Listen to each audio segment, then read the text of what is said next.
While my daughter fought for her life, her husband was celebrating on a yacht. I'm standing in the ICU at St. Mary's Regional watching Sarah's chest rise and fall with the ventilator. Room 314. The machines beep steadily.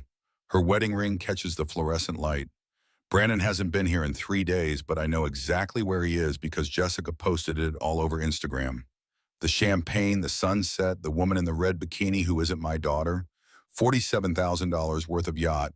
Slip number 47 at Marina Bay. While Sarah's brain swells from the impact, the head nurse Maria pulls me aside at 11:47 p.m. At 23 years she's worked here. She's seen everything. Mr. Morrison, she whispers, there's something you need to know about your son-in-law. Her hands are shaking as she shows me the clipboard. What I discovered that night changed everything. The next morning I arrive at the hospital at 6:00 a.m. sharp.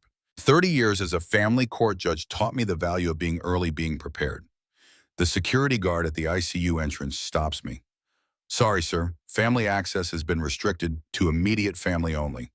Doctor's orders. I show him my visitor badge, the same one I've used for 2 weeks. That's been revoked, sir. Dr. Pierce left specific instructions.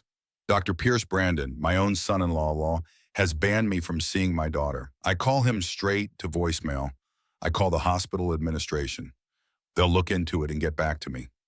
I sit in the parking lot for 3 hours. Nothing. At 2:30 p.m., Maria Santos finds me in the cafeteria. She's off duty, still wearing her scrubs. Her badge says 23 years of service, Judge Morrison. I could lose my job for this. She slides a manila folder across the table. Inside, photocopied medical charts. Sarah's charts. Look at the signature on the DNR order. Do not resuscitate. I read it twice. The handwriting doesn't match Brandon's usual scrawl. Too neat, too careful. This was filed yesterday at 3:17 p.m. Maria says right after Dr. Pierce got back from his weekend trip.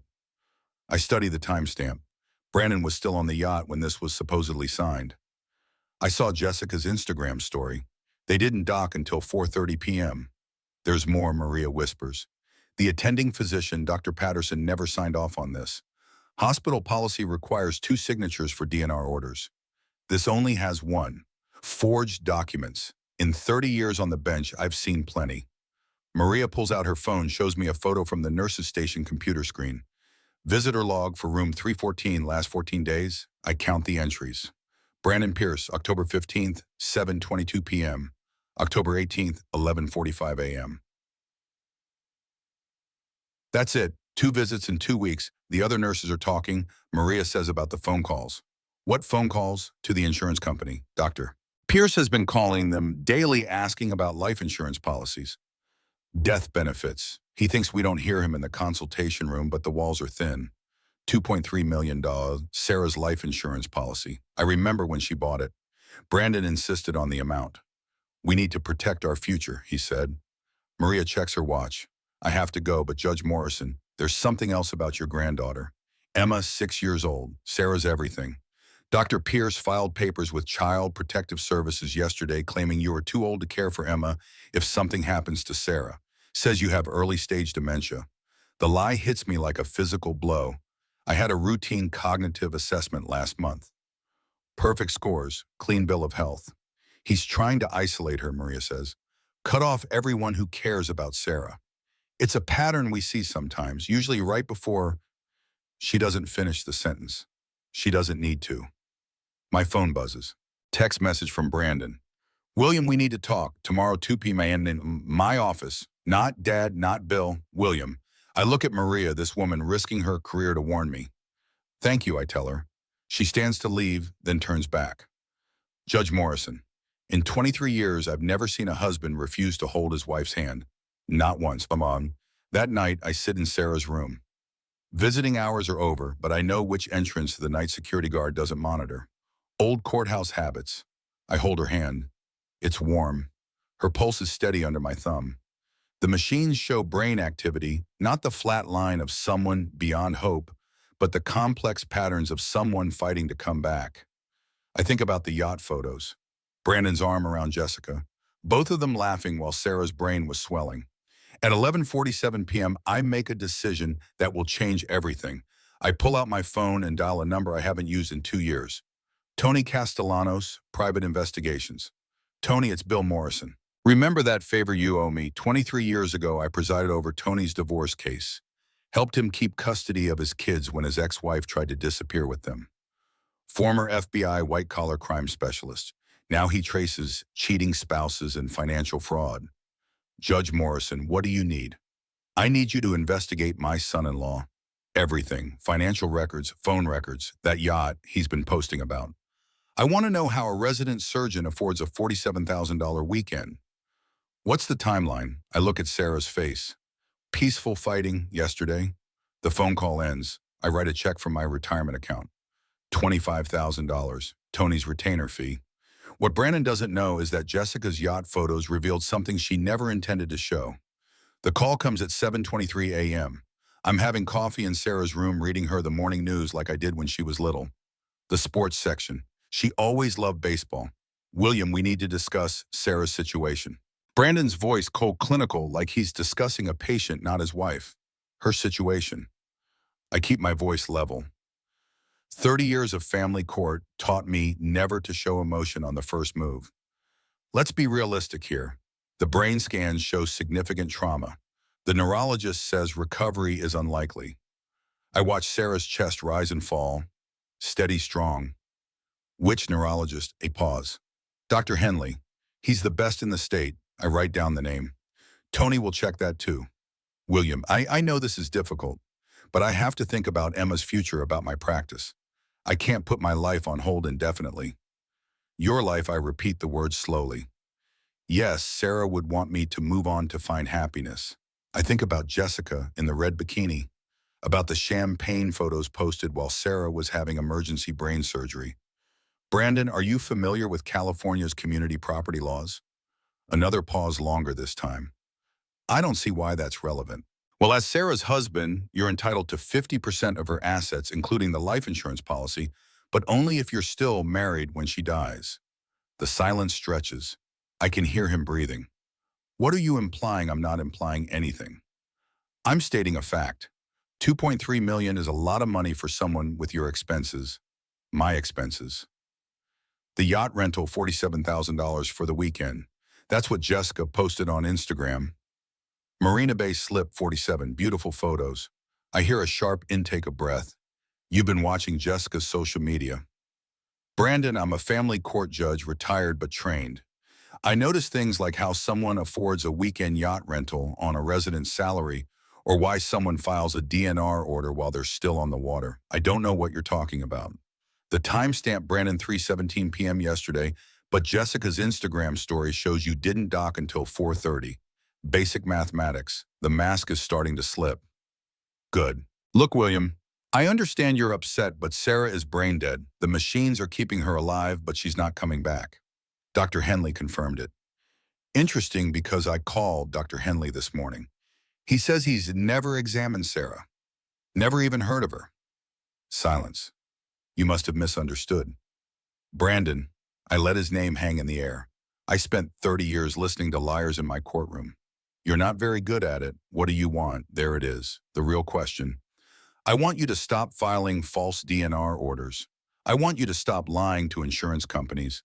And I want you to visit your wife, or what, I smile. He can't see it, but I know he can hear it in my voice. Or I'll make sure everyone knows what kind of husband you really are. Are you threatening me? I'm informing you. There's a difference, a long pause. When he speaks again, his voice has changed. Lower, meaner. Listen carefully, old man. I'm a Harvard-trained surgeon. You're a washed-up small-town judge who can barely remember what day it is. Sarah is going to die, and when she does, I'm going to remarry. Emma will have a new mother, a functioning one. The words hit like a physical slap, but my voice stays steady. Interesting choice of words. I'll remember that. And another thing, you're not welcome at this hospital anymore. I've made sure of that. Security has your photo. Try to visit Sarah again, and they'll call the police. I think about Maria risking her job to warn me. About the nurses who've watched Brandon abandon his wife. Brandon, do you know what I learned in 30 years of family court? What the husband who fights hardest to keep people away from his dying wife usually has something to hide. You don't know anything. I know Jessica's real name is Jessica Chen, 26 years old, works at Coastal Medical, billing the same company that handles your hospital's insurance claims. I hear him fumble the phone. I know she's been accessing patient insurance records, including Sarah's. That's a federal crime, by the way. HIPAA violations carry serious penalties. You're bluffing. I know you've taken Jessica to Bernardin 47 times in the past 18 months. Average cost per meal, $4.30. That's $20,000 in restaurant bills alone on a resident's salary. My voice drops to a whisper. And I know you've been planning this for 3 years, Brandon, since the day Sarah increased her life insurance policy. The line goes quiet. I can hear his breathing. Fast, shallow. You have no proof. Not yet. I hang up. At 7:31 a.m., I call Tony Castellanos. How fast can you get me financial records for Dr. Brandon Pierce? Credit cards, bank statements, property records. Give me 24 hours. Make it 12. His next words made me understand why Sarah had been pulling away from Brandon these past few months, why she'd been asking about divorce lawyers, why she'd been scared. At 3:17 a.m., I'm sitting beside Sarah's bed. The ICU is quiet except for the machines. Her hand is warm in mine. I've been thinking about Brandon's words. Washed up small town judge. Can barely remember what day it is. 30 years. 30 years of protecting families. Of making sure children went to safe homes. Of stopping abusers and manipulators. And now my own daughter needs protecting. I pull out my phone. Tony's preliminary report came in an hour ago. I read it again by the blue light of the monitors. Brandon Pierce, age 38, Harvard Medical class of 2012. Surgical resident at St. Mary's Regional. Salary $58,000 annually. Expenses in the past 6 months, $127,000. The math doesn't work. Yacht rentals, $47,000. Jewelry purchases at Cartier, $23,000. All for Jessica Chen. Dinners at Bernardin, 47 times $20, $340 total. A Patek Philippe watch, $18,000. I remember seeing it on his wrist, the nervous tapping when he'd visit Sarah.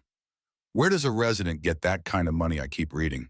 Brandon's been accessing Sarah's financial accounts. Joint accounts, yes, but also her individual investment portfolio, the one from her father's estate, her trust fund. $340,000 withdrawn in the past 4 months. Small amounts. Nothing that would trigger bank alerts, but steady, systematic theft. I think about Sarah at age 8, pigtails flying as she ran toward me after school. Daddy, guess what I learned today? Always curious, always trusting. She trusted Brandon. My phone buzzes, text from Brandon. Change of plans. Meeting moved to tomorrow. Don't contact me again. He's scared. Good. But there's something else in Tony's report that makes my blood freeze. Life insurance inquiry records. Brandon has been calling Mutual of California every week for the past month. Same questions every time. What documentation is required for death benefit claims? How quickly are payments processed? Can claims be expedited in cases of medical emergency? He's not just planning Sarah's death. He's timing it. I stand up, walk to the window. The parking lot is empty except for a few cars, night shift workers, people like Maria who actually care about their patients. That's when I make the decision. I'm not just going to stop Brandon. I'm going to destroy him. At 3:45 a.m., I drive to my house. Haven't been home in 4 days. The mail is piling up. Bill's advertisements, a letter from Emma's school asking about her absences. Emma, 6 years old, brown hair like Sarah's. Same curious eyes. Brandon wants to take her away from me, claims I have dementia, that I'm too old to care for her. And I go to my study, pull out the file cabinet. Third drawer back left corner. The manila folder I haven't touched in 2 years. My retirement savings, $847,000. Careful investments over 30 years. My plan was to leave it all to Sarah and Emma. I write a check for $50,000. Tony Castellanos gets a raise. Then I call my attorney, Janet Walsh. We've known each other for 25 years. She handled my wife's estate when she died. Bill, it's 4 in the morning.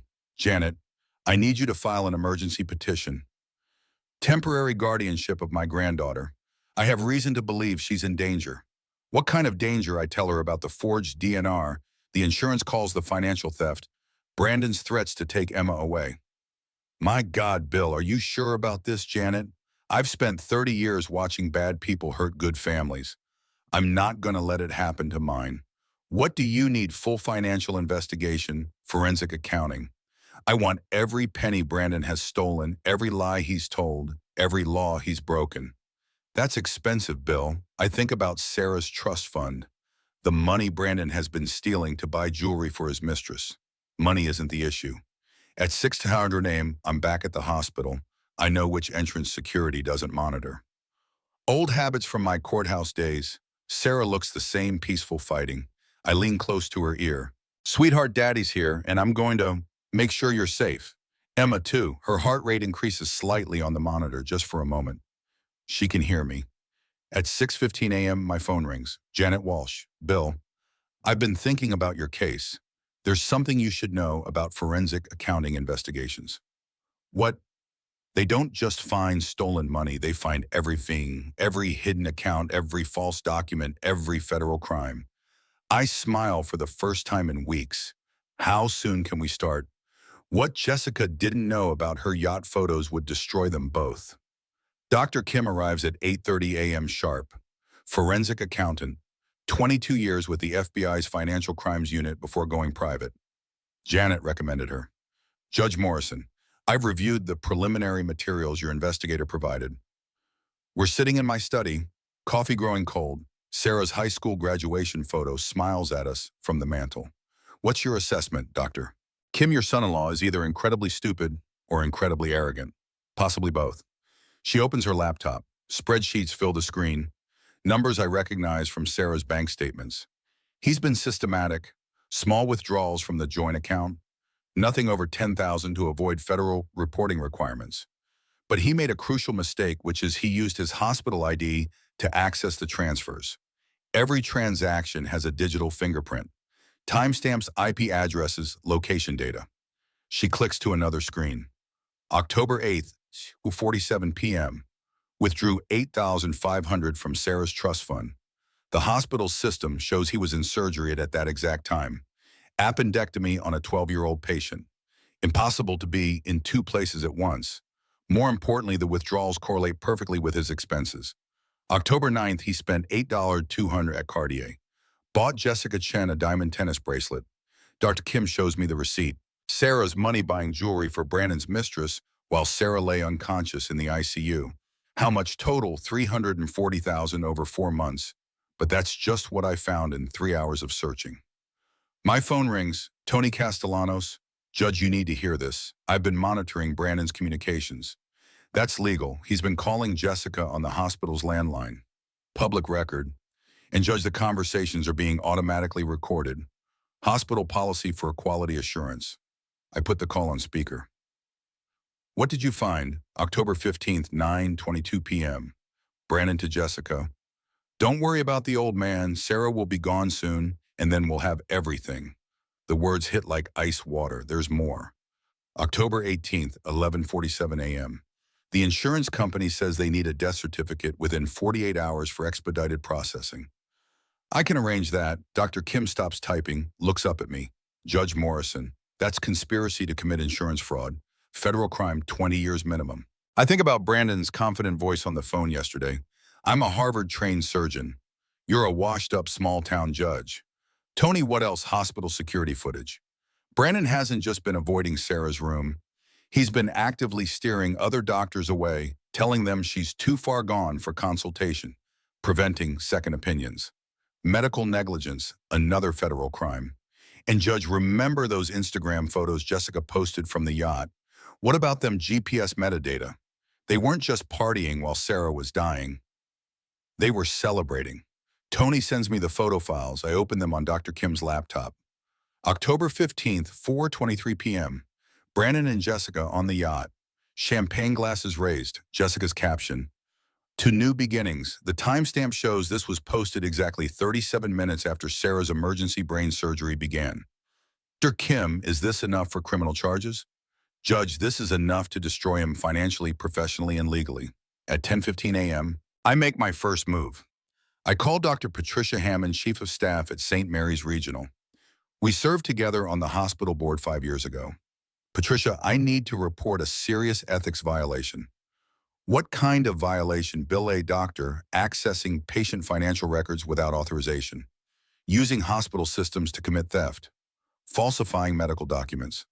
Silence on the line. That's extremely serious, Bill. Are you certain I have documentation, bank records, timestamps, recorded conversations? And Patricia, the doctor, is using stolen money to fund an extramarital affair while his wife lies unconscious in your ICU. My God, who is it, Dr. Brandon Pierce? Another silence longer. Bill, I'll need to see the evidence. Dr. Kim will deliver it within the hour. Full forensic report. But Patricia, there's something else. Brandon has been preventing other doctors from examining his wife, telling them she's beyond help when the brain scans show clear activity. That's medical negligence, potential malpractice. It gets worse. He's been calling insurance companies asking about death benefit procedures while actively preventing treatment that could save her life. I hear Patricia typing rapidly. Bill, I'm calling an emergency medical board meeting this afternoon. Can you be there? I wouldn't miss it. At 11:30 a.m., my phone rings. Unknown number. Judge Morrison, this is Nurse Patricia Williams, ICU night shift. Yes, I heard through Maria Santos that you're investigating Dr. Pierce. There's something you need to know. What is it? Last night, Dr. Pierce came to the ICU at 2 a.m. He wasn't scheduled. He went directly to your daughter's room with a syringe. My blood freezes. What happened? I stopped him, asked what medication he was administering. He got angry, said it was routine care. But Judge Morrison, the syringe wasn't labeled. No medical order in the chart. Where is it now? I secured it. Hospital protocol for suspicious medications. It's being tested by the lab.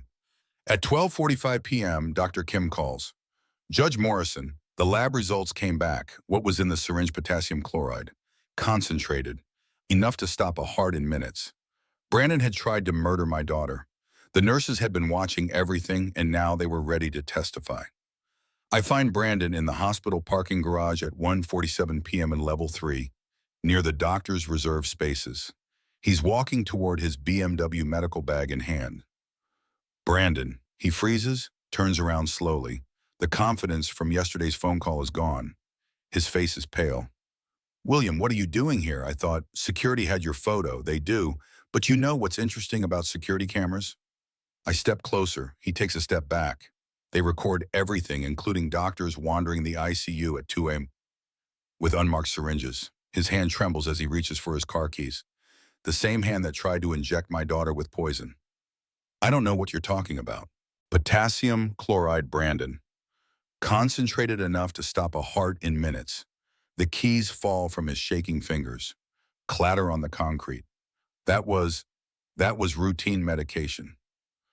Really, 'cause Nurse Williams couldn't find any medical order for it. No doctor's signature, no pharmacy record. I pick up his keys, hold them in my palm. You know what else is interesting? Hospital policy requires all medications to be labeled. This one wasn't.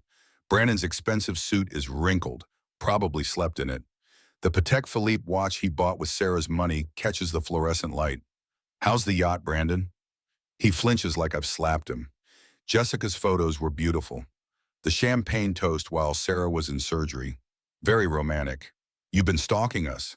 I've been protecting my daughter from her husband who's been stealing her money to buy jewelry for his mistress. I step closer. Brandon backs against his car. $127,000 in 4 months. That's impressive theft for someone who makes $58,000 a year. That money, that was from our joint account. Sarah's trust fund isn't a joint account, Brandon. It's individual. And you've been accessing it illegally. His face goes white. You can't prove that.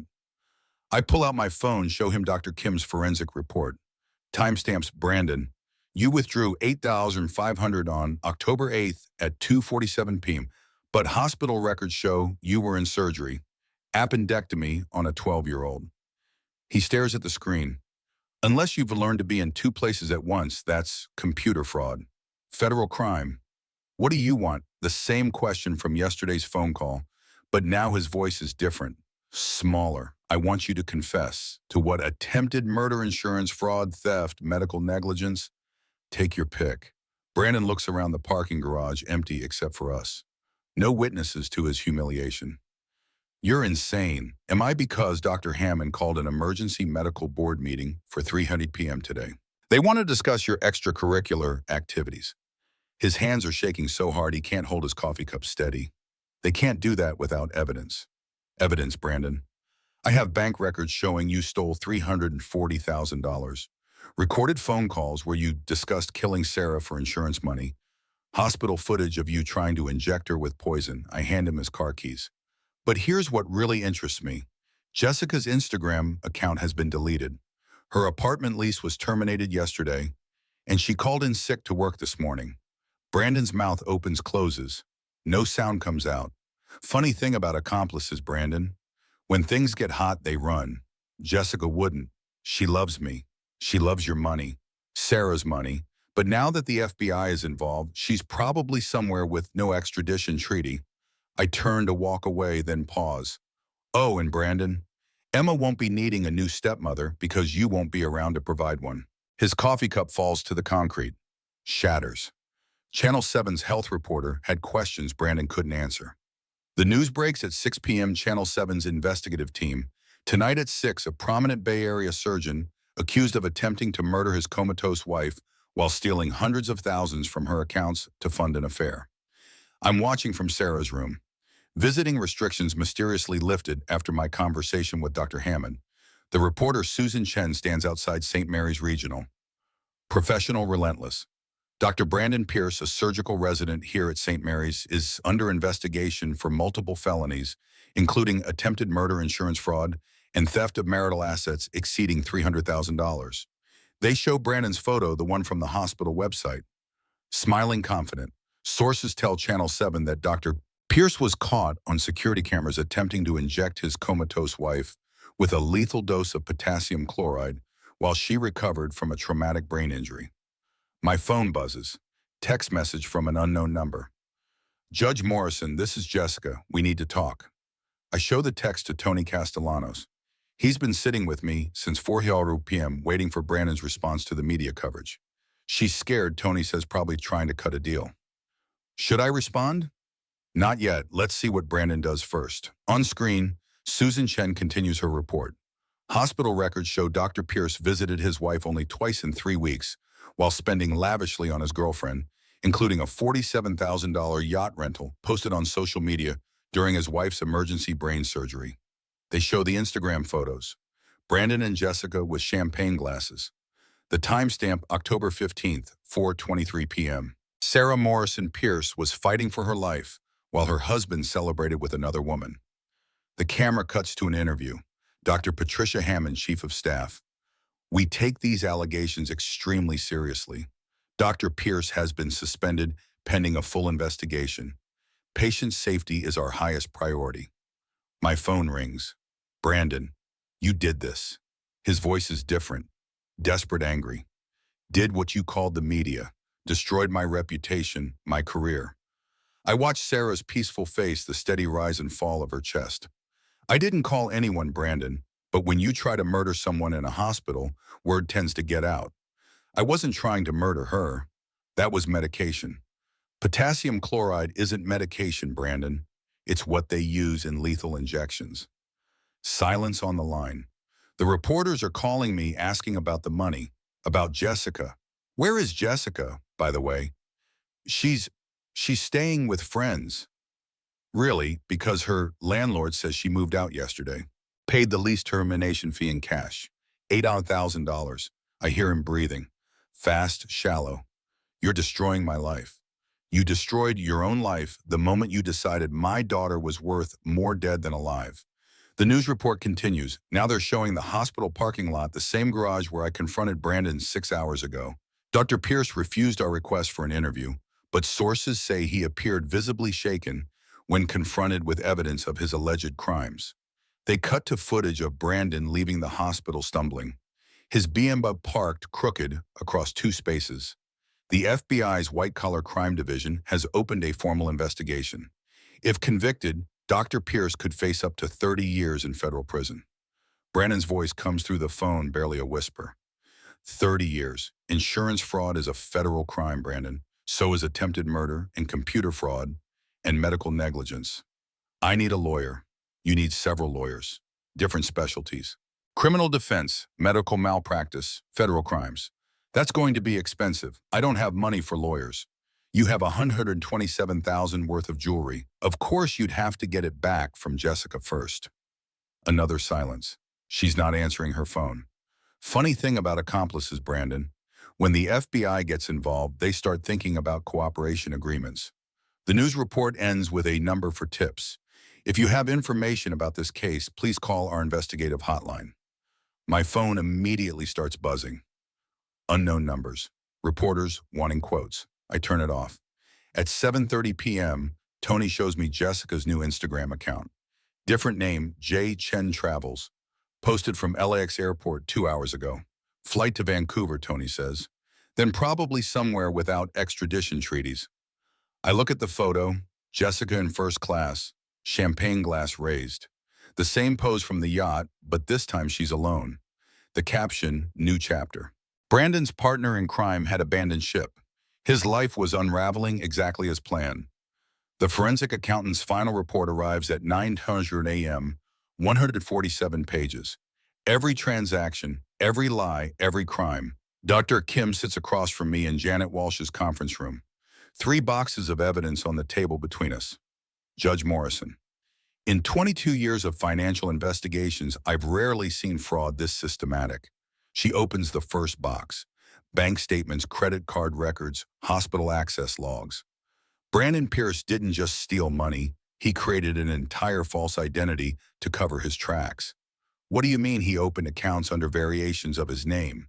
B. Pierce, Brandon, P. Pierce, Dr. B. Pierce. Each one linked to different aspects of the theft. She shows me the paper trail.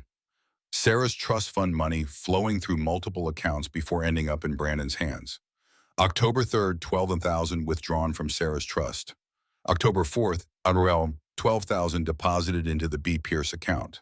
October 5th, 11,800 spent at Tiffany & Company. A diamond necklace for Jessica paid for with Sarah's inheritance from her grandfather. The sophistication suggests this wasn't impulsive. He's been planning this for years. Dekoikamayan opens the second box. Insurance documents. Life insurance policy taken out 18 months ago, $2.3 million. But here's what's interesting. The medical exam required for such a large policy. She hands me the file. The examining physician was Dr. Marcus Webb, retired cardiologist, lives in Phoenix now, and I called him yesterday. He has no record of examining Sarah Pierce. Never heard of her. Another forged document. But the insurance company has the exam results on file. Perfect health. No risk factors. Signed by Dr. Webb. I study the signature. Different handwriting than Brandon's usual style, but similar to the forged DNR order. He's been practicing forgery. Gets better. The insurance policy has a double indemnity clause. Accidental death pays $4.6 million. Sarah's car accident, the one that put her in the ICU. Dr. Kim was Sarah's accident. Really an accident? She opens the third box. Police reports accident reconstruction photos. I requested the traffic incident report. Sarah's brakes failed completely. No mechanical problems with the car, but the brake line showed signs of tampering. The photos show Sarah's Honda Civic wrapped around a tree. The brake line cut clean through. Someone sabotaged her car. The police didn't investigate further because it appeared to be mechanical failure. But a forensic mechanic I hired says the cut was made with surgical tools. Brandon had tried to kill Sarah twice. First the car, then the poison. My phone rings. Tony Castellanos, judge. I've been monitoring Brandon's communications. He just made a very interesting phone call. To whom? His malpractice insurance company asking about coverage for criminal defense. Even now, Brandon was thinking about protecting himself. There's more. I traced his recent financial activity. He's been liquidating assets. Sold his car yesterday. Withdrew his entire 401k. Cleaned out the joint checking account. He's running. Looks like it. But Judge, there's something else. Remember that syringe from the hospital? The one with potassium chloride? What about it? Lab found fingerprints. Brandon's, but also trace amounts of insulin. Dr. Kim looks up from the evidence files.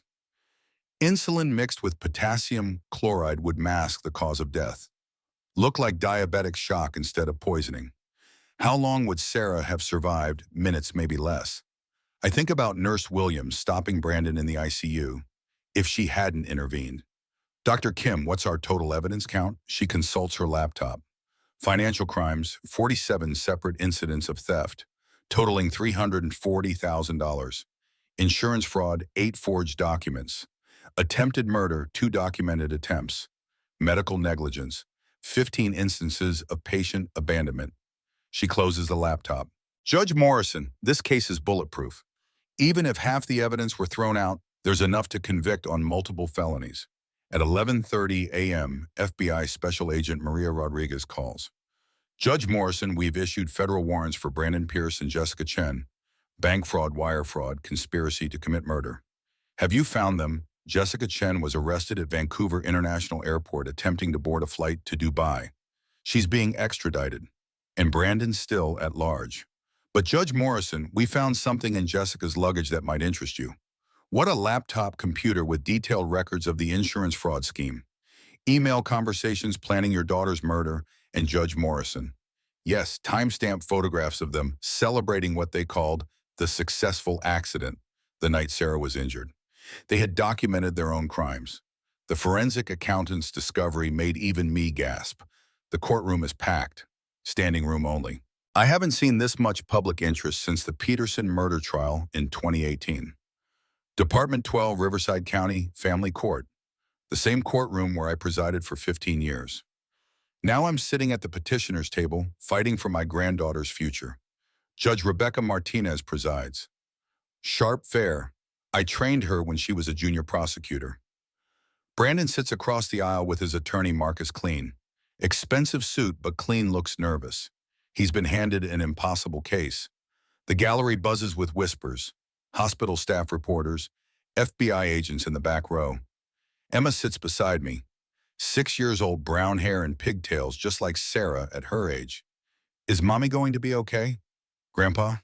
Yes, sweetheart. Mommy's going to be fine. Judge Martinez calls the session to order. This is an emergency custody hearing in the matter of Pierce versus Morrison. Petitioner seeks temporary guardianship of minor child Emma Pierce. Clean stands first. Your Honor, Doctor. Brandon Pierce is the child's natural father and primary custodian. Mr. Morrison's petition is based on unsubstantiated allegations. Objection. Janet Walsh rises. The allegations are substantiated by federal criminal charges. Your Honor, sustained. Mr. Clean, please stick to custody issues for now. Clean shuffles his papers. He knows he's fighting a losing battle. Your Honor, Dr. Pierce is a respected surgeon with no prior criminal history. Mr. Morrison is 62 years old and lacks the energy to care for a young child. Judge Martinez looks at me, slight smile. Mr. Clean, are you familiar with Judge Morrison's professional record? Yes, Your Honor. 30 years on the same bench, presided over thousands of family cases never reversed on appeal. I think his qualifications speak for themselves. Janet stands. Your Honor, we'd like to call our first witness, Nurse Maria Santos. Maria walks to the witness stand, 23 years of service badge gleaming on her uniform. She's risked her career to be here. Nurse Santos, did you witness Dr. Pierce attempting to administer medication to his wife without proper authorization? Yes. October 20th, 7:17 a.m. He came to the ICU with an unmarked syringe. When I asked for the medical order, he became hostile. What was in the syringe? Potassium chloride, concentrated enough to cause cardiac arrest. Gasps from the gallery. Brandon stares at the table. In your professional opinion, would this medication have killed Sarah Pierce? Without question, Janet continues. How many times did Dr. Pierce visit his wife during her 3-week hospitalization? Twice. Both visits lasted less than 10 minutes. Did he ever hold her hand, show physical affection? Never. In 23 years, I've never seen a husband refuse to touch his dying wife. Clean tries cross-examination, but there's nothing to attack. Maria's testimony is devastating. Janet calls Tony Castellanos next. Mr. Castellanos, what did your investigation reveal about Dr. Pierce's financial activities? $340,000 stolen from his wife's accounts over 4 months. Used to fund an extramarital affair while she was hospitalized. Tony displays the evidence. Bank records projected on the courtroom screen. October 15th, $8,500 withdrawn from Sarah's trust fund. Same day, $8,200 spent at Cartier for jewelry given to Jessica Chen. The numbers tell the story. Every theft, every betrayal, Did Dr. Pierce attempt to access life insurance benefits? Yes. Multiple calls to insurance companies asking about death benefit procedures while simultaneously preventing medical treatment that could save his wife's life. Judge Martinez takes notes. Her expression grows darker with each revelation. Janet calls Dr. Kim to the stand. Dr. Kim, in your expert opinion, was this theft random or systematic? Highly systematic. Dr. Pierce created false identities, forged documents, and manipulated hospital computer systems. This required months of planning. What was his apparent objective? To kill his wife and collect $4.6 million in insurance money while maintaining plausible deniability. The courtroom erupts. Judge Martinez gavels for order. Clean stands for cross-examination, but his heart isn't in it. Dr. Kim, isn't it possible these were legitimate medical decisions complicated by emotional stress? Number potassium chloride is not a legitimate medication for brain injury patients. It's used for lethal injection. Clean sits down. No further questions. Janet calls her final witness. Your Honor, we call Special Agent Maria Rodriguez, FBI Financial Crimes Division. The federal agent takes the stand. Badge visible, authority unquestioned. Agent Rodriguez, what federal crimes is Dr. Pierce charged with? Wire fraud, bank fraud, conspiracy to commit murder, and insurance fraud. Total potential sentence, life in prison. Has his accomplice been apprehended? Jessica Chen was arrested attempting to flee the country. She's cooperating with our investigation. What did Miss Chen reveal? Detailed records of the murder plot, including photographs celebrating what they called the successful accident, the night Mrs. Pierce was injured. Brandon's head snaps up. First emotion he's shown all day. Agent Rodriguez, was Mrs. Pierce's car accident really an accident? Numbered forensic analysis shows her brake lines were deliberately severed using surgical instruments. The gallery explodes. Reporters frantically taking notes. Brandon slumps in his chair. Judge Martinez calls for order again. Mr. Clean, does your client wish to testify? Clean whispers urgently with Brandon. Brandon shakes his head. No, Your Honor. Defense rests. Janet stands for closing arguments. Your Honor, Brandon Pierce is a monster. He tried to murder his wife twice. He stole her money to buy jewelry for his mistress. He abandoned his child to party on yachts while his wife fought for her life. She points to Emma. This little girl deserves better. She deserves a guardian who will protect her, not exploit her. Clean's closing is brief, half-hearted. Your Honor, despite these serious allegations, Dr. Pierce remains Emma's father. Biology matters. Judge Martinez doesn't even pause to deliberate. I've heard enough. Emergency guardianship is granted to William Morrison, effective immediately. She looks directly at Brandon. Dr. Pierce, your parental rights are suspended pending resolution of criminal charges. You will have no unsupervised contact with the minor child. Brandon's expensive watch catches the light as he covers his face. Not the Patek Philippe anymore. That was sold to pay legal fees. Furthermore, all marital assets are frozen pending forensic accounting. Mr. Morrison is appointed conservator of Sarah Pierce's estate. The gavel comes down. Emma tugs on my sleeve. Grandpa, does this mean I get to live with you? Yes, sweetheart, for as long as you want. In the hallway, reporters swarm. Cameras flash, microphones thrust forward. Judge Morrison, how do you feel about your victory? I think about Sarah still fighting in her hospital bed. About Emma finally safe from her father's greed. This isn't about victory. It's about protecting family. What's next for Dr. Pierce? That's up to the federal prosecutors. As we walk to the car, I see Brandon in handcuffs, FBI agents leading him away. He looks at me one last time. The arrogance is gone. Only fear remains. 30 years of family court taught me one thing. Documentation wins. 3 days after the hearing, I'm sitting with Emma in Sarah's room, reading Charlotte's Web, Emma's favorite. The door opens. Dr. Hammond enters with a neurologist I haven't met. Dr. Morrison, this is Dr. Ramirez, head of neurology. I'd like him to explain some new findings in Sarah's case. Dr. Ramirez steps forward. Judge Morrison, we've completed a comprehensive neurological assessment of your daughter. The tests Dr. Pierce ordered were never actually performed. The results in her file were fabricated. Now that we've done proper testing, so we're seeing significant brain activity, organized patterns consistent with awareness, not the chaotic signals of someone beyond recovery. What are you saying? Dr. Hammond places a hand on my shoulder. We're saying Brandon was lying about Sarah's condition. She's not brain dead. She's not beyond help. She's been fighting this entire time. And now with proper treatment, she has a real chance at recovery. Emma jumps up. Mommy's going to wake up. Ramirez smiles at her. "Oh, we can't promise that, sweetheart, but we're going to do everything we can to help her." Dr. Hammond adds, "We've assembled a specialized team.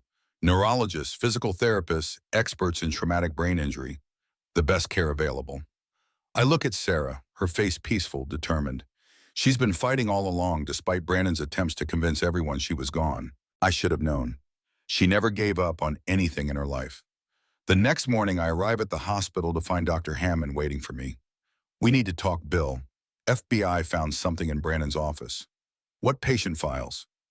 "Sarah wasn't the first. What do you mean Brandon was married before?" "His first wife, Melissa Pierce, died 3 years ago. Official cause complications from routine gallbladder surgery. She had a $1.5 million life insurance policy. The FBI is reopening the case. Exhumation orders are being filed. They think Brandon has done this before. He perfected his technique." My head spins with the implications. This wasn't just about Sarah. This was a pattern. A predator who married women, insured them, and killed them. Dr. Hammond continues, "There's more, Bill. Brandon falsified his credentials. The Harvard medical degree genuine. But he was dismissed from his first residency program at Boston Memorial for unprofessional conduct. He never disclosed that when he applied here. He's been living a complete lie. I wonder how many other lies we're still uncovering. How deep the deception goes." That afternoon, Emma and I visit Sarah as usual. We've fallen into a routine. Emma reads to her mother. I handle the legal matters, coordinate with doctors manage Sarah's estate. The door opens. Nurse Williams, the one who stopped Brandon from injecting Sarah. "Judge Morrison, I thought you should know. She's been responding to voices, especially Emma's." Yesterday, when Emma was reading, Sarah's hand moved, twitched like she was trying to reach for her. Brain injury patients often respond to familiar voices, especially children. It's a good sign. I look at Emma now, coloring at the small table in the corner of the room, humming to herself. She's been through so much. Uprooted from her home, her father revealed as a monster, her mother unresponsive. Yet she remains resilient. Children often surprise us with their strength. That night, I dream of Sarah as a child, running through sprinklers in the backyard, laughing. Then suddenly she's in the ICU calling for help, but no one can hear her. I wake up sweating, heart pounding. These nightmares have been recurring since the accident. The helplessness. The fear that I'm missing something important. I drive to the hospital at dawn, the quietest time before shift change. Sarah's room is dimly lit. The machines hum their steady rhythm. I sit beside her, take her hand in mine. It's still warm, still alive. I talk to her about everything. The evidence against Brandon, Emma's new school project, the weather. Neurologists say coma patients can often hear even when they can't respond. "Sarah, if you can hear me, I need you to know something. I'm fighting for you. I've always fought for you since the day you were born, and I will never stop fighting. Your job is to heal, to come back to us. Emma needs her mother. I need my daughter." I feel a slight pressure against my palm, a twitch.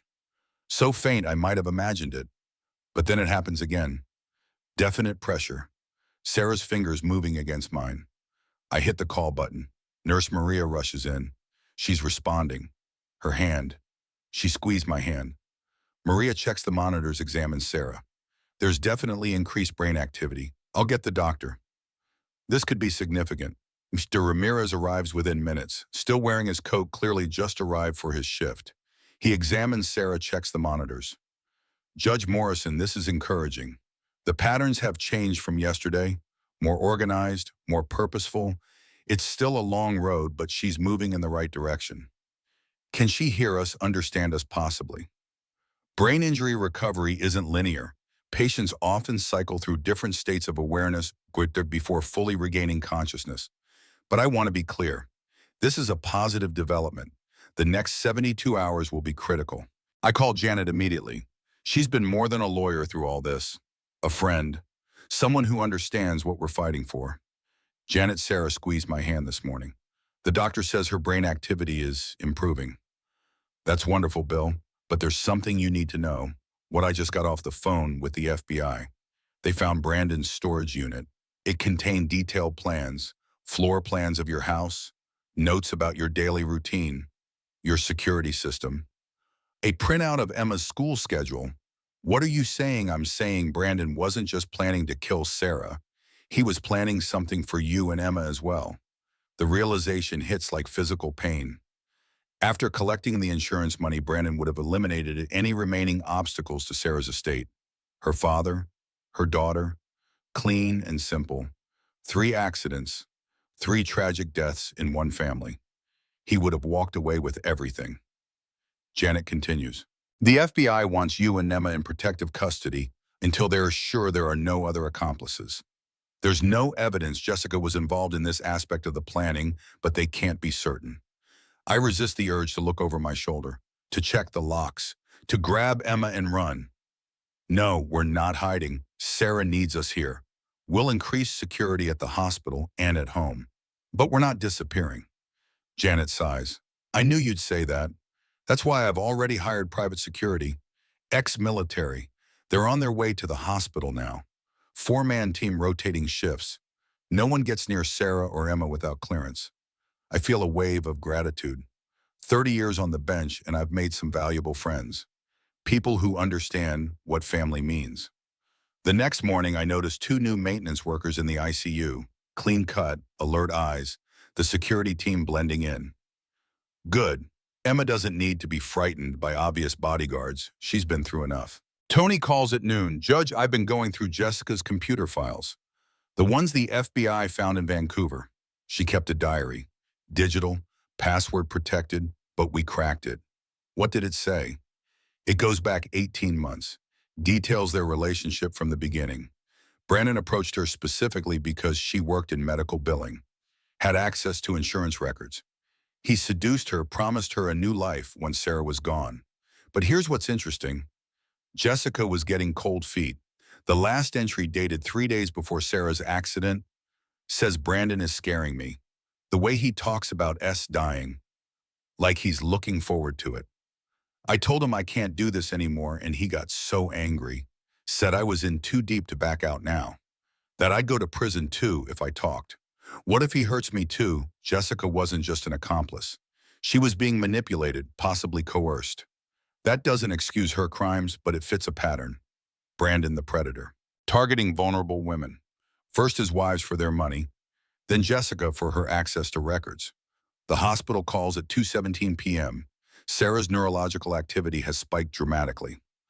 I need to come immediately. I break every speed limit getting there. Emma is in school, protected by security disguised as new teaching assistants. I burst into the ICU. Dr. Ramirez meets me at the door. She's responding to stimuli. Purposeful movements. Following simple commands. Squeeze my hand if you can hear me. That sort of thing. Is she awake? Not yet, but she's much closer. This could happen quickly now, or it could take days. Every brain injury is different. But Judge Morrison, I want to prepare you. If she does wake up, she may not be the same person you remember. Memory loss, personality changes, cognitive impairments. All are possible. I understand. I just want her back. Any version of her is better than none. De Ramirez nods. That's the right attitude. Now let's go see your daughter. Sarah's room is crowded with medical staff. Monitoring equipment has been added. A nurse is talking to her, gently asking her to squeeze again if she hears the voice. I watch, scarcely breathing, as Sarah's fingers clearly curl around the nurse's hand. Deliberate movement, not a reflex. The room blurs through my tears. I step forward. Sarah, it's Dad. I'm here, sweetheart. The monitors beep faster. Her heart rate increases. She hears me, recognizes my voice. The nurse smiles, steps back to give me space. I take Sarah's hand. It's warmer somehow, more present. Her fingers curl around mine immediately, stronger than before. I talk to her for hours, about Emma, about her recovery, about how much we miss her. I carefully avoid any mention of Brandon, of what he did, of what he planned. That's a conversation for later when she's stronger, if she remembers him at all. As evening approaches, I bring Emma to visit. The security team has briefed her new friends at school, actually trained protection specialists, have brought her directly to the hospital. Emma bounces into the room, excited to tell her mother about her day. Mommy, I got a gold star in math today, and Mrs. Wilson said my drawing was the best in the class. I made it for you. It's our house with you and me and Grandpa. I watch as Emma holds up her drawing for Sarah to see, chattering away as if her mother were fully conscious. Children adapt, accept, find normalcy in the strangest circumstances. Then it happens.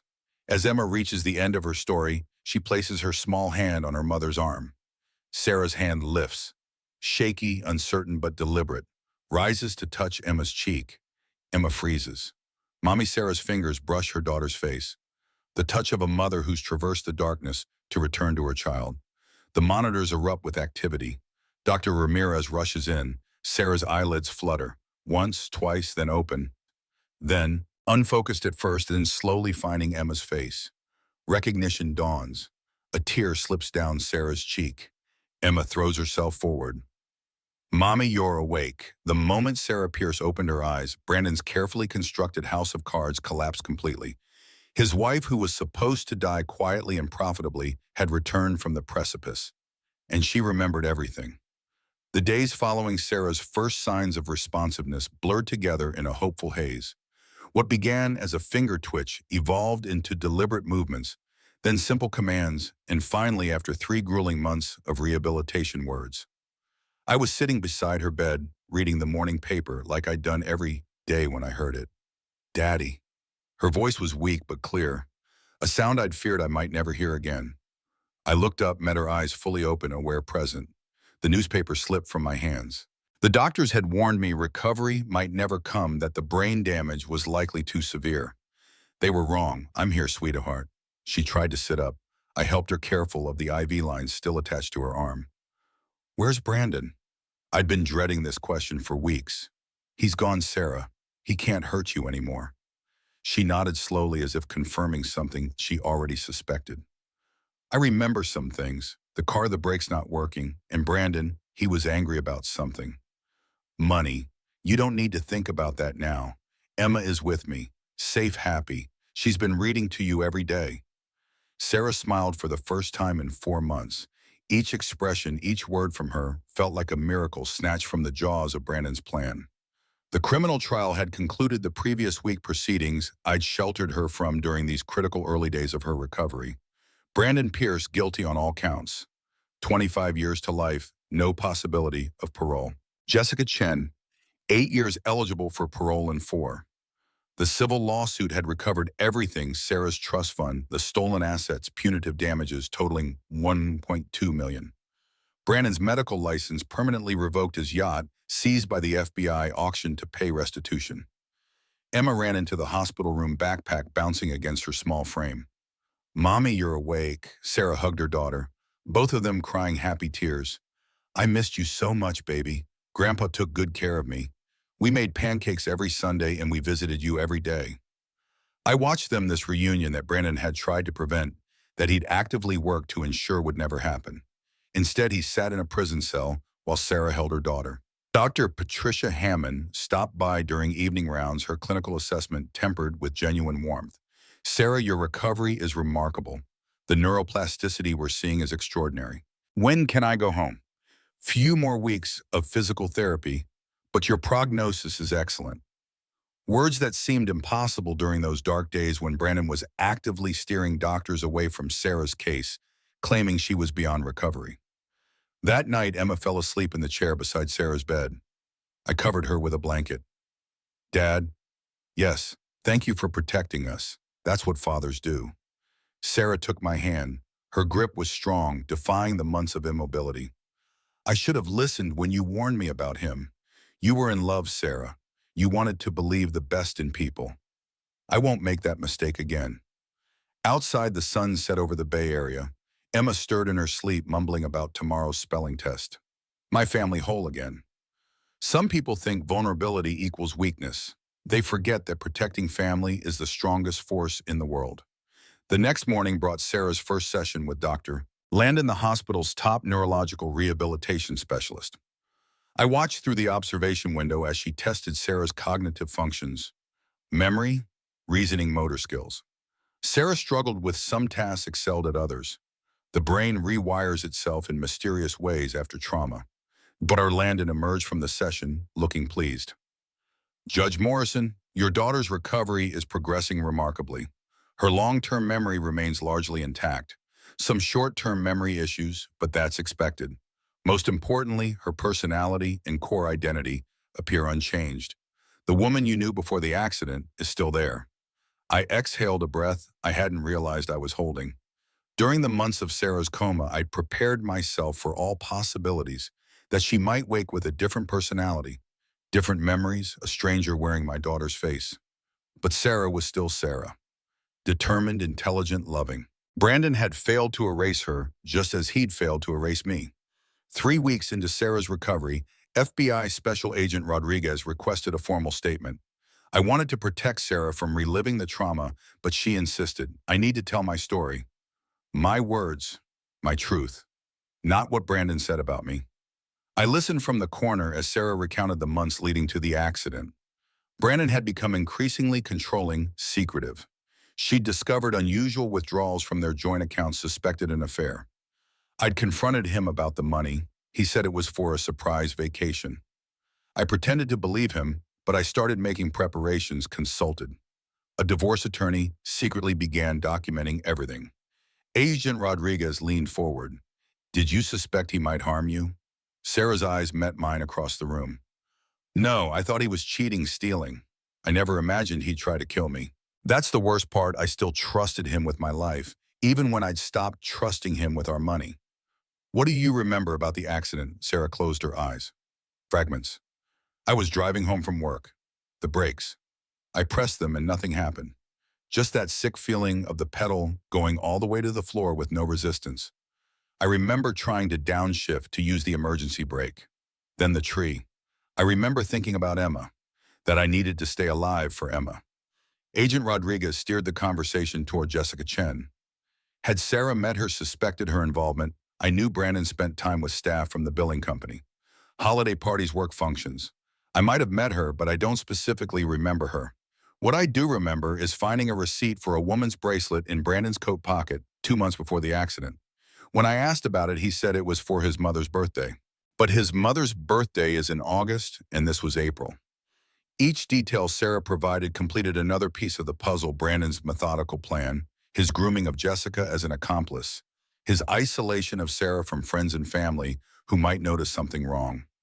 Classic predatory behavior from a man who saw people as assets to be acquired and liabilities to be eliminated. When Agent Rodriguez left, Sarah seemed drained but determined. Was that helpful? I hope so, Dad. I hope it helps keep him away forever. I squeezed her hand. He's never getting out, a sweetheart. The evidence was overwhelming even before your testimony. Sarah looked toward the window, toward the slice of sky visible between buildings. He took so much from me. My trust, my security, almost my life. But I won't let him take my future too. Or Emma's. We're going to rebuild Dad, better than before. 6 weeks after regaining consciousness, Sarah was deemed strong enough for discharge. Her physical recovery had outpaced all expectations, though she still needed a walker for longer distances. The cognitive rehabilitation would continue on an outpatient basis, 3 weekly sessions with Dr. Landon, twice weekly with a trauma therapist, specializing in betrayal and attempted murder by intimate partners. A sadly necessary specialty in our world. I'd spent the interim preparing my home, converting my office into a bedroom for Sarah, with hospital bed and adaptive equipment, Emma taking the guest room across the hall. The security system upgraded: new locks, cameras, motion sensors. The FBI believed the threat from Brandon was contained, but I'd learned the hard way not to take chances with my family's safety. The homecoming was both joyful and bittersweet.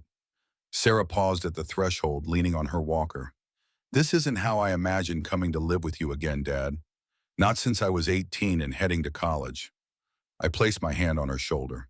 Life rarely follows our imagined paths. But we adapt. We endure. We find new ways forward. Emma raced through the house, showing Sarah all her preparations, drawings on decorating Sarah's new room, family photos arranged on every surface, the welcome home banner Emma had crafted with meticulous care. 6-year-olds possess an extraordinary capacity for joy, even in the aftermath of tragedy. A lesson for us all. That night, after Emma was asleep, Sarah and I sat in the living room, the same room where I'd taught her to read bandaged, scraped knees helped with college applications. Now we were charting recovery from betrayal so profound it defied easy categorization. Sarah broke the silence. I've been thinking about Brandon's first wife. Melissa, the FBI told me they're reopening her case. The same pattern: life insurance, suspicious medical incident, dead wife. Do you think he would have done the same to Emma and me eventually? Even if his plan had worked with Sarah? The question had haunted me since I'd reviewed the evidence from Brandon's storage unit, the detailed plans for what he called eliminating complications. Floor plans of my house, school schedules, security system, schematics. Yes, I believe he would have. Men like Brandon don't stop, they escalate. Each success emboldens them to reach further, risk more, eliminate more thoroughly. Sarah absorbed this with remarkable composure. Then I'm even more grateful you caught him, that you trusted your instincts about him. I always thought you were just being an overprotective dad. I should have paid attention to what 30 years on the family court bench taught you about predators. We stayed up late talking about the future. Sarah's physical therapy, Emma's education, the practicalities of rebuilding a life shattered by betrayal. Sarah wouldn't return to her home, too many memories, too much trauma embedded in those walls. We'd sell it, add the proceeds to her recovery fund. Eventually, when she was stronger, she'd find a new place, a fresh start. But for now, 3 generations under one roof was exactly what our family needed.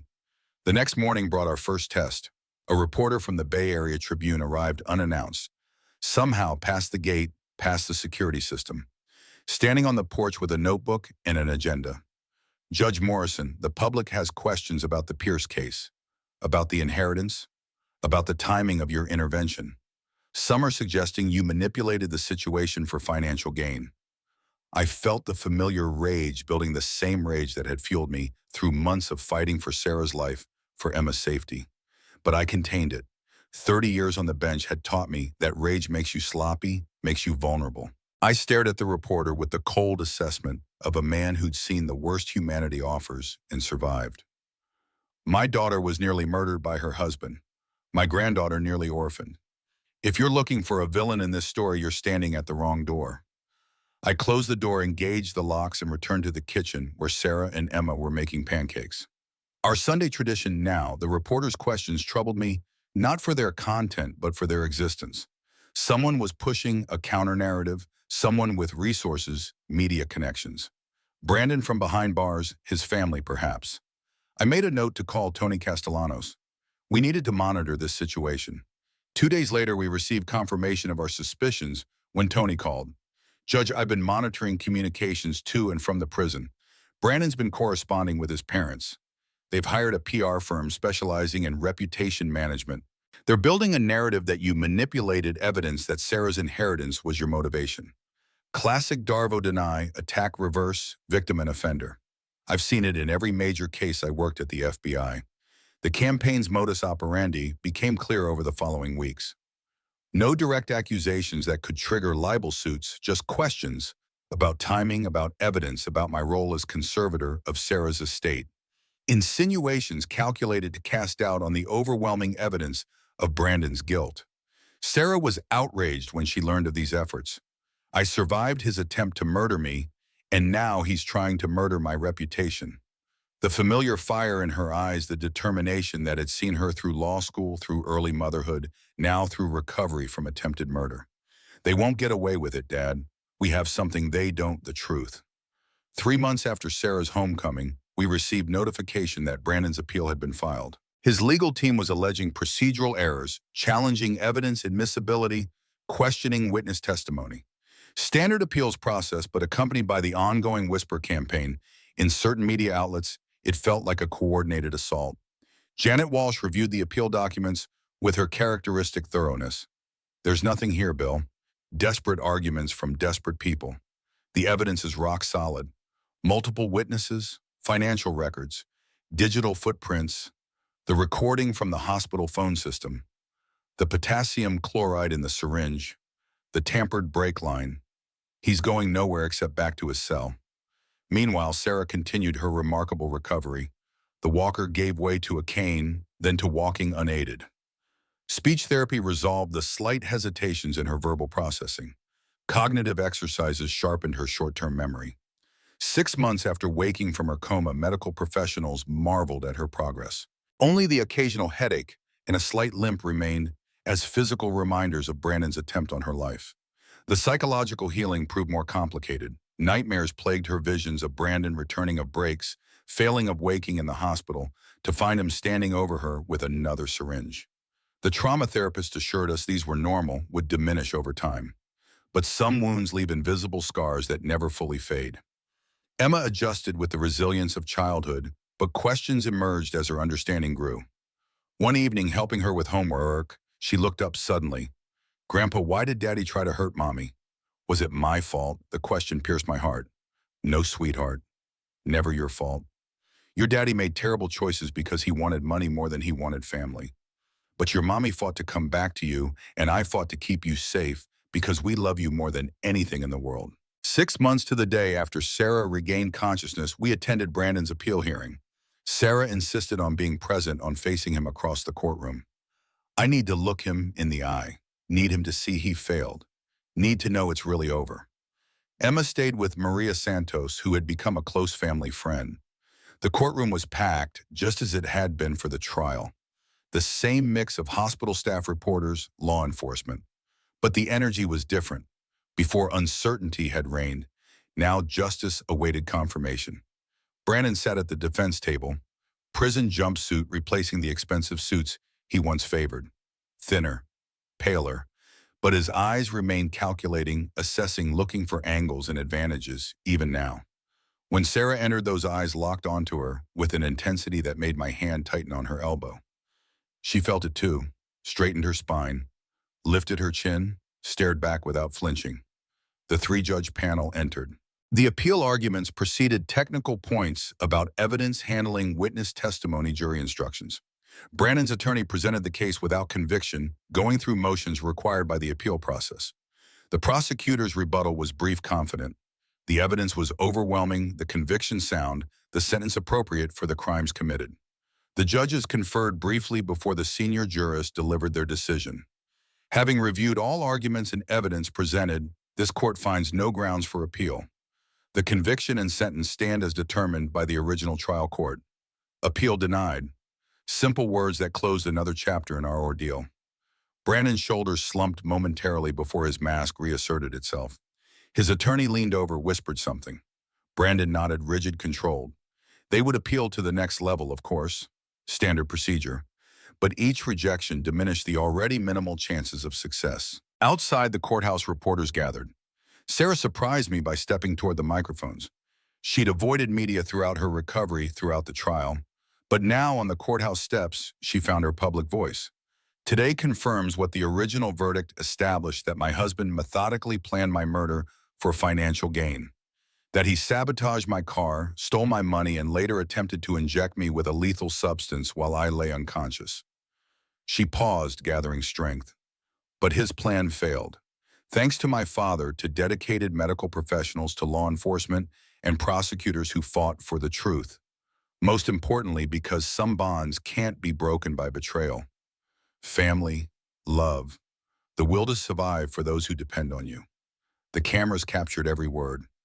Sarah's testimony transforming from private healing to public reclamation of her narrative. I stood behind her, Emma's grandfather, Sarah's father, the first line of defense when danger threatened our family. Proud beyond words of the strength she displayed, of the courage that had guided her back from the edge of death to this moment of triumph. One reporter called out, "What would you say to others facing similar situations?" Sarah considered this. "Trust your instincts. Document everything. And never underestimate the power of having someone who believes in you, who fights for you when you can't fight for yourself. If you don't have that person in your life, reach out. There are professionals, organizations, resources designed to help. No one should face this kind of betrayal alone." Later that night, Sarah sat on the back patio staring at the stars. I joined her, handed her a cup of tea. "You did well today. Your words will help others." She nodded, sipped her tea. "I've been thinking about what's next, Dad. I can't go back to marketing. It seems inconsequential after everything." "What are you considering?" "Victim advocacy. Working with survivors of intimate partner violence." maybe law school eventually. I want to help people who don't have a retired judge for a father who might not have someone fighting for them when they can't fight for themselves. The decision didn't surprise me. Sarah had always possessed a deep capacity for empathy, for translating personal experience into broader understanding. If anyone could transform trauma into purpose, it was my daughter. I think you'd be extraordinary at that, Sarah. You've always had a gift for connecting with people in crisis. Now you have the perspective of having been there yourself. The next month brought significant milestones. Brandon's final appeal was rejected.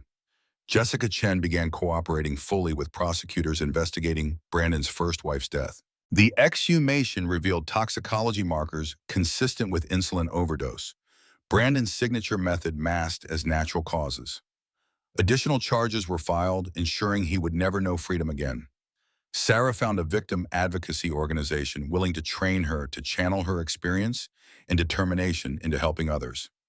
Emma settled into her new school making friends, bringing home art projects and math worksheets with gold stars. Life established new patterns, new normals. 1 year to the day after Sarah's accident, we held a different kind of ceremony, a housewarming. Sarah had purchased a new home just 3 blocks from mine, close enough for daily connection, far enough for healthy independence. The down payment came from the sale of her old house, the one she'd shared with Brandon. The furniture was all new. No ghosts, no memories, no shadows of betrayal lurking in familiar corners. The guests represented Sarah's new support network, Maria Santos and other nurses who had cared for her in the ICU, Dr. Ramirez and Dr. Landon, who had guided her neurological recovery, Janet Walsh, who continued to manage the legal aftermath, Tony Castellanos, whose investigation had uncovered Brandon's crimes, Agent Rodriguez, who had built the case that sent Brandon away forever. A community formed in crisis, solidified in recovery. Emma darted between guests, proudly showing off her new bedroom with its window seat overlooking the garden. She was 7 now, starting to understand more about what had happened, asking harder questions. Why did Daddy want to hurt Mommy? Why did he want money more than us? Sarah handled these questions with remarkable grace, never lying but filtering the horror into age-appropriate truth. Sometimes people make terrible choices. Sometimes they value the wrong things. But what matters is that we're safe now. We're together. We're moving forward. As the party wound down, Sarah found me on the back patio. The spring evening was mild, fragrant with jasmine from the neighboring yard. "You're quiet tonight, Dad. Just reflecting. It's been quite a journey. From that night in the ICU when Maria showed me the forged DNR to today. Your new home, your new beginning. I'm proud of you, Sarah." She linked her arm through mine, the gesture reminiscent of her teenage years, when she'd walk with me after dinner, sharing thoughts too important for the dining table. "Thank you for not giving up on me, for believing I was still there fighting to come back. There were moments in the darkness when I could hear your voice, reading baseball scores, telling me about Emma's day. It gave me something to move toward, a light to follow home." The admission brought tears to my eyes. The neurologist had insisted coma patients could often hear even when they couldn't respond. I'd wanted to believe it had acted on faith that somewhere, somehow, Sarah could hear me. To know it had mattered had helped guide her back. There were no words adequate for that confirmation. Emma appeared in the doorway, pajama-clad, ready for bed in her new room. "Mommy, Grandpa, time for the story, our nightly ritual." The 3 of us reading together, maintaining the tradition that had begun in Sarah's hospital room. Tonight was a new book chosen by Emma from the local bookstore. A story about a girl who discovers she has magic powers and saves her family from danger. Later, after Emma was asleep, Sarah and I sat in her new living room. The space still held the slightly hollow echo of rooms not yet fully lived in, but it would fill with memories, good ones, new ones, the foundations of a future Brandon had tried to steal but failed. Sarah broke the comfortable silence. "You saved my life, Dad. You know that, right? When everyone else believed Brandon's lies about my condition, you kept fighting. When he isolated me, cut you off, you found a way back. When he tried to take Emma, you protected her. I wouldn't be here without you." I thought about the night I sat beside Sarah's hospital bed reading her the baseball scores like I did when she was little. About the moment I decided to call Tony Castellanos to launch the investigation that would uncover Brandon's crimes. About the evidence that accumulated piece by damning piece until the truth became undeniable. I did what any father would do, Sarah. I protected my family. She shook her head, smiling gently. No, Dad. You did what a father with 30 years of family court experience would do. You recognized the patterns. You documented everything. You built a case. You used the system to protect us when the system might have failed us. That's not just being a father. That's being you. The compliment warmed me. Throughout my career, I'd witnessed countless families torn apart by violence, by betrayal, by calculated cruelty disguised as love. I'd sentenced abusers, removed children from dangerous homes, granted protective orders against those who turned affection into ownership. But I'd never imagined my own family would face such calculated malice, that my own daughter would become a statistic in the grim ledger of intimate partner violence. Yet here we were on the other side. Survivors, not victims. Our family intact, strengthened even by the crucible of Brandon's betrayal. Sarah stood stretched carefully. The physical reminders of her injuries still manifested in occasional pain, in movements sometimes cautious where once they were fluid. Time for me to turn in. Big day tomorrow. First day at the Advocacy Center. Nervous a little, but good nervous. Ready nervous. She kissed my cheek, the daughter I'd nearly lost now moving confidently toward a future reclaimed from the man who tried to steal it. As I drove home that night, I passed the hospital where it all began. St. Mary's Regional, room 314. The machines beeping steadily. Sarah's wedding ring catching the fluorescent light. The night Maria Santos pulled me aside and showed me the forged DNR order. The moment I realized my son-in-law was trying to murder my daughter. That night had changed everything. Launched an investigation that uncovered crimes beyond my darkest imaginings. Set in motion events that would save Sarah's life, protect Emma's future, bring Brandon to justice. All because one nurse recognized a pattern, took a risk, shared her concerns with a worried father who refused to look away. The most dangerous predators hide in plain sight, behind credentials, charisma, the facade of respectability. They count on our trust, our reluctance to believe the worst, our hesitation to intervene. Brandon Pierce had nearly succeeded because of these human tendencies. He'd nearly destroyed my family by exploiting the very qualities that make family precious: trust, loyalty, love. But in the end, those same qualities became his undoing. The father's vigilance, the daughter's resilience, the community that formed around them offering protection, expertise, support. Together we built a wall the predator couldn't breach, a fortress of documentation, evidence, medical testimony, financial forensics. The truth assembled piece by damning piece until it became undeniable. I checked my phone before bed. A text from Sarah. Thank you for everything, Dad. Today wouldn't be possible without you. I responded simply, that's what fathers do. And it was. We protect. We persevere. We fight for our children long after they've grown, for our grandchildren, still becoming. Because family isn't just biology or legal ties. It's the unbreakable covenant between generations. The promise that says, I will stand between you and danger. I will fight for you when you cannot fight for yourself. Brandon Pierce never understood this. He saw family as a resource to be exploited, a vulnerability to be manipulated. He failed to comprehend that in attacking our family, he awakened its greatest strength, the fierce, uncompromising protection of a father who would move heaven and earth to save his child. While my daughter fought for her life, her husband was celebrating on a yacht. What I did next saved her life, protected her child, and brought a predator to justice. Not because I'm extraordinary, but because that's what family does. We stand together, we fight together, we survive together, unbroken, unbowed, undefeated by those who mistake our love for weakness, never realizing it is our greatest strength.